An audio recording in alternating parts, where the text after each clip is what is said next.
Sa gitna ng mabilis na pagbabago sa mundo, nananatili ang ating misyon, ang ibahagi ang mensahe ng hindi nagmamaliw na pag-ibig ni Hesukristo para sa lahat. Hatid sa inyo ang pinakabagong kaganapan sa gawain ng Far East Broadcasting Company Philippines. Tampok din ang mga kwento ng totoong buhay na binago ng Diyos. Narito si Dan Andrew Cura sa The President's Report. Magandang araw sa iyo, kaibigan, at naway nasa maayos kang kalagayan sa kabila ng mga pabago-bagong panahon natin. Ngayon, nais kong ibahagi sa iyo ang ilang updates patungkol sa ating shortwave broadcast sa Myanmar. Alam po natin na ang bansang Myanmar ay nasa matinding krisis buhat ng mamuno ang gobyernong militar Pebrero nitong taong ito. Patuloy ang balita tungkol sa tumitinding karahasan at kaguluhan sa bansa at lalong nagpahirap sa mga mamamayang Burmese ngayong panahon ng COVID-19. Ngunit sa gitna ng sitwasyong ito, umaapaw pa rin ang pag-asa sa Myanmar. Ito ay dahil ang Diyos ay tunay na naroroon at nagpapatuloy na kumikilos upang ipaalam sa mga tao ang tungkol sa kaligtasan na na kay Kristo Jesus. Ako po ang inyong kaibigan, si Dan Andrew, at samahan niyo ako dito sa ating palatuntunang The President's Report.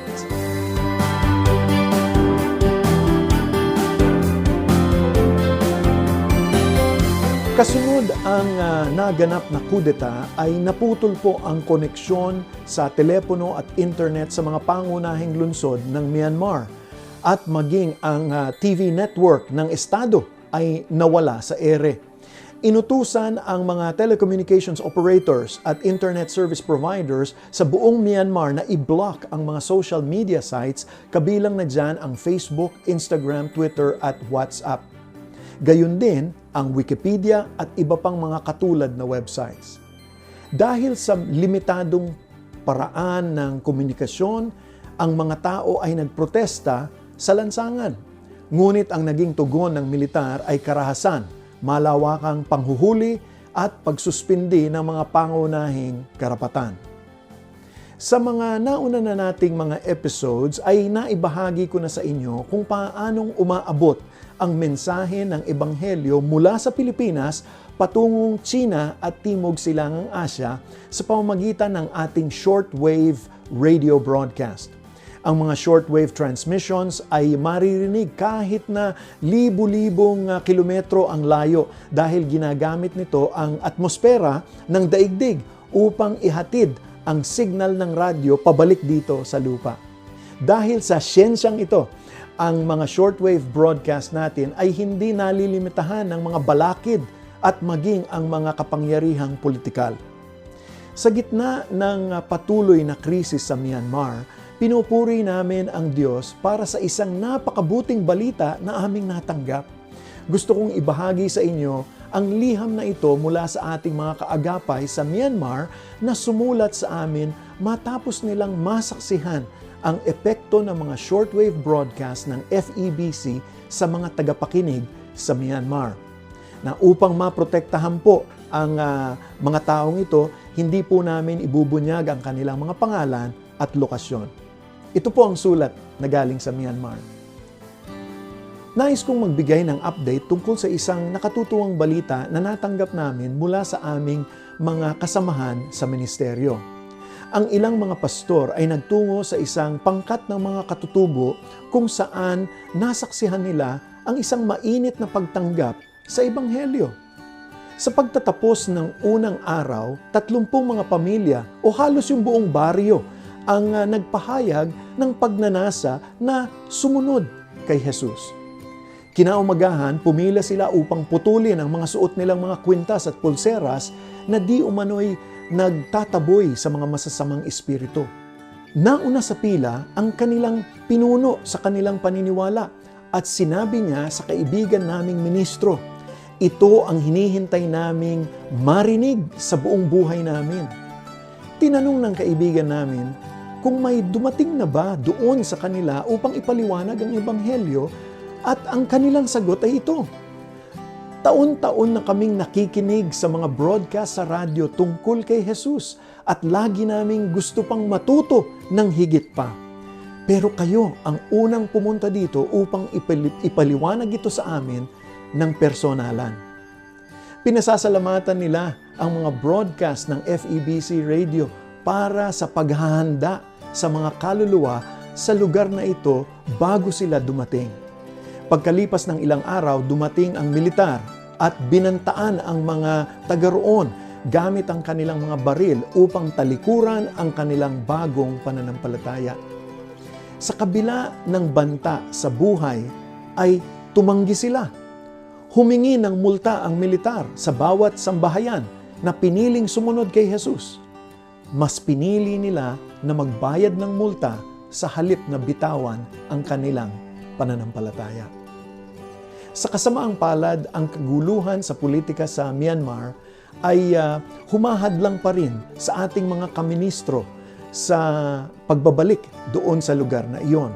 Ngunit patuloy silang umaabot at nagtuturo sa pamamagitan ng telepono hanggang sa magkaroon muli ng pagkakataon na makapunta doon at makabalik. Nabuhayan kami ng loob sa ulat na ito at gusto naming kayong nasa FEBC na mahikayat dahil kumikilos pa rin ang Diyos sa gitna ng kaguluhan dito sa Myanmar. Salamat sa patuloy na pagbo-broadcast at pagpapahayag ng Ebanghelyo. Kami ay nagpapasalamat para sa inyo. Naku, pinupuri po namin ang Panginoon sa mga patutuong tulad nito na aming naririnig dahil nalalaman namin kung gaano kahalaga ang ating mga programa para sa ating mga tagapakinig. Marami sa ating mga tagapakinig ay nakatira sa mga malalayong lugar, sa mga kabundukan na hindi madaling abutin ng lokal na mga simbahan. Sa ilang bansa, ang ating mga programa ay napapakinggan lamang sa loob ng 15 minuto, 3 hanggang 5 beses sa isang linggo. Isipin mo na lang kung ikaw ang isang tagapakinig na umaasa sa nag-iisang programa upang marinig ang salita ng Diyos at makilala si Hesukristo.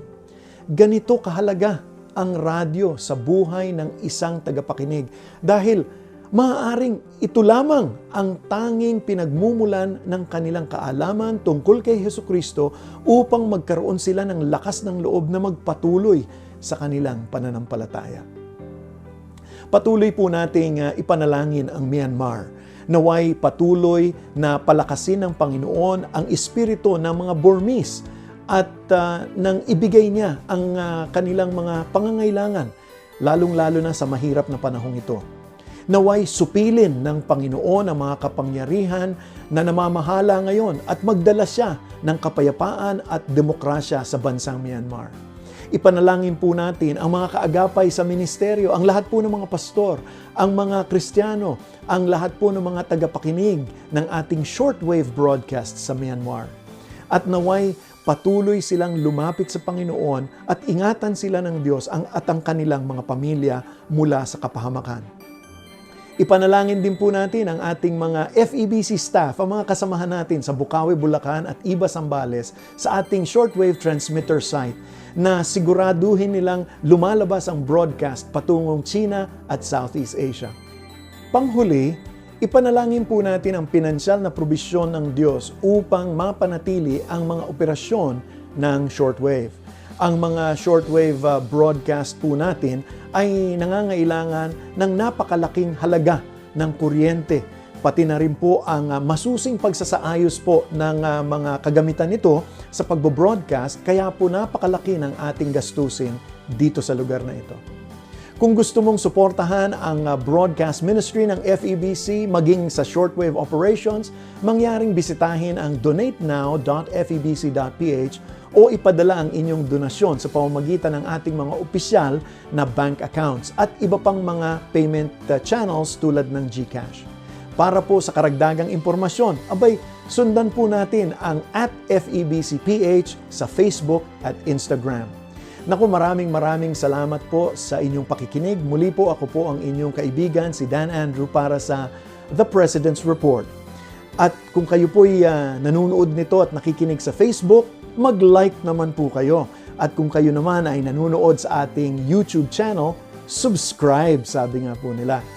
Ngayon po, lagi po kayong mag-ingat at pagpalain po kayo ng ating Panginoon. Inyong napakinggan ang The President's Report. Para sa karagdagang impormasyon ukol sa Far East Broadcasting Company Philippines o maging kaagapay sa panalangin at iba pang mga paraan, bisitahin ang FEBC website, febc.ph, at hanapin ang FEBC Radio sa Facebook. Maraming salamat sa iyong pag-agapay at pagpalain ka ng Panginoon.